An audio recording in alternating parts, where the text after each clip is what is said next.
Музичката двојка Ана Николич и Стефан Ѓурич Раста на 16 февруари ќе одржат концерт во Скопје. Во присрет на нивниот музички настап се сретнавме да поразговараме за музиката и приватниот живот. Ана, Раста, здраво. Здраво. Како сте? Одлично. И како се чувствувате во Скопје, морам да ве прашам. Супер. Kao i uvek odlično. На 16 февруари имате концерт во Скопје. Да. Што да очекуваме на тој концерт и каков ќе биде концептот на концертот? Pa definitivno treba da se očekuje spektakl. Ovo je moj njen, da kažem, prvi tako veliki koncert u tom nekom nivou. Radujemo se zaista što je u pitanju Skoplje, zato što je uvek super publika, dobra atmosfera, ovde ljudi definitivno vole muziku, vole sve što je vezano za zabavu, za entertainment i generalno mi je jako dobro da radim ovde, kao i njoj, tako da mislim da bi taj koncert trebao da bude zaista veliki spektakl. Со оглед на тоа дека Ана неодамна се врати на музичката сцена, какво е чувството да се настапува сега повторно пред толку многу луѓе? Da, pa lepo je i uželjela sam se publike. Nisam godinu dana nastupala, tako da za sada uživam. Eto. 2017 година беше исклучително бурна за вас. Српските медиуми не ве поштедија и постојано се пишуваше. И за разводот, и за смирувањето. Која е вистината? Која е вистинската приказна? To je teško pitanje. Zato što nas prati ta fama i ta priča od samog starta naše veze i pre braka. Tako da, ne znam, to je prosto tako, mada to nije baš bila neka naša želja da to bude tako. I nismo o privatnom životu smo jako retko govorili, jako šturo i kratko. Tako da ne bih ni sada tu nešto ja mnogo govorila. Така, а како е да се биде заедно и да се работи заедно? Pa mi smo se i upoznali, da kažem, na poslu. Mi smo se upoznali u studiju dok smo radili njen prošli album, tako da mi od početka našeg poznavanja i veze nekako imamo taj odnos i poslovni, a i privatni. Pritom nekako smo u oba pravca, koliko god bilo teško i koliko god neke golgote doživljavali, uvek smo uspevali da na kraju krajeva se izborimo i da sve bude kako treba, kao i danas. Naravno, naša, što kaže Ana, prosto naša nesaradnja sa novinarima, odnosno nije to nesaradnja, nego naša neka potreba da zaštitimo ono što imamo, da zaštitimo i da ništa ne govorimo, je proizvelo to da su izašle gomilu nekih stvari, prosto jer kad vi ne govorite šta jeste, onda svako može da kaže šta jeste i ono što nije. I naravno to se prosto dešava i dan danas, ali mislim da smo sve zreli i da smo polako naučili da živimo sa tim.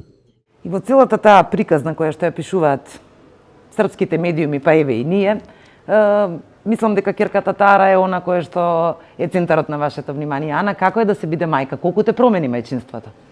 Pa to je najlepša stvar koju jedna žena može da doživi u svom životu, u svakom smislu te reči.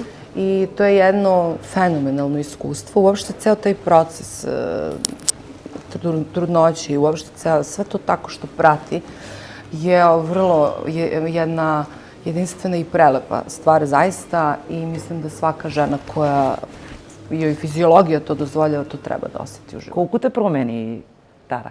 Pa ne znam, ona je jako mala, ona sada evo ovih dana puni 6 meseci i to je relativno mala beba i kratak je period da bi ti uopšte negde postao i svestan suštinski da si postao roditelj. Ali to se valjda tako postepeno i dobija taj odnos. Naravno, evo, ovo je prvi put da sam je ostavila od kad se rodila, da nisam noć sa njom. Evo, zbog poslovnih obaveza i onako, neobično mi je i nedostaje mi, ali šta ja znam, mislim da ću taj odgovor na to pitanje pravo moći da dam možda za još nekih 6 meseci. Така, на кого личи? Pa liči na tatu mnogo. Da, klon, kao mali njegov klon. Međutim, ja vidim neke svoje crte kada sam bila beba na osnovu vrlo malog broja fotografija koje imam, ali vidim na nekim slikama, podsjeća me dosta. Pokupila je, pomešana je, ali trenutno jako, na prvi utisak liči na tatu. Rasta, kako se Kao što sam ova prikaz? Kao što sam uostalom i ja ličila uvek na svog tatu. Керките личат на Da, татковците, tako kažu. Ali stvarno ima miks, neverovatno je, prosto ima svega u njoj i stvarno onako nekako pomešan, vidi se apsolutno. A mislim, meni deluje da se snalazim dobro, iskreno nisam se nešto pripremao i to prosto, to je neka stvar koja se desila,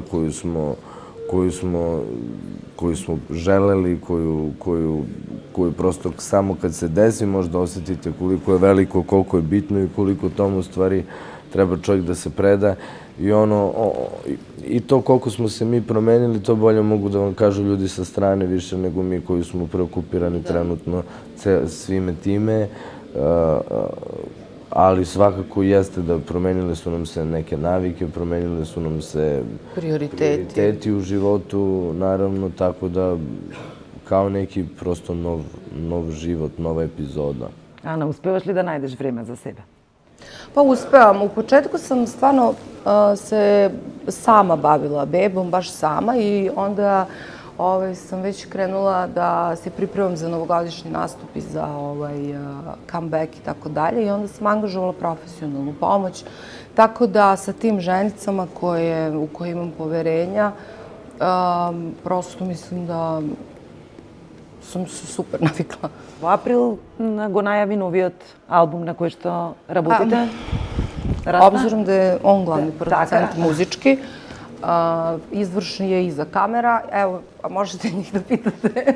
Па како оди работата со албумот? Oni kažu da čekaju mene da se sredim, da budem u svojoj formi. Така. Ja kažem, ali ja ne mogu da se sređujem kad ja ne znam ni šta ću pevati i nemam album. I tu se sad tako vrtimo u krug. Pa da, zato što ako pesme budu bile kao Adele, onda neće morati da se sređuje, na primjer, i sad čekamo koji pravac. Ma naravno, šalim se. Кога ќе почне да оди Тара, ќе видиш како ќе се среди. Naravno, šalim se.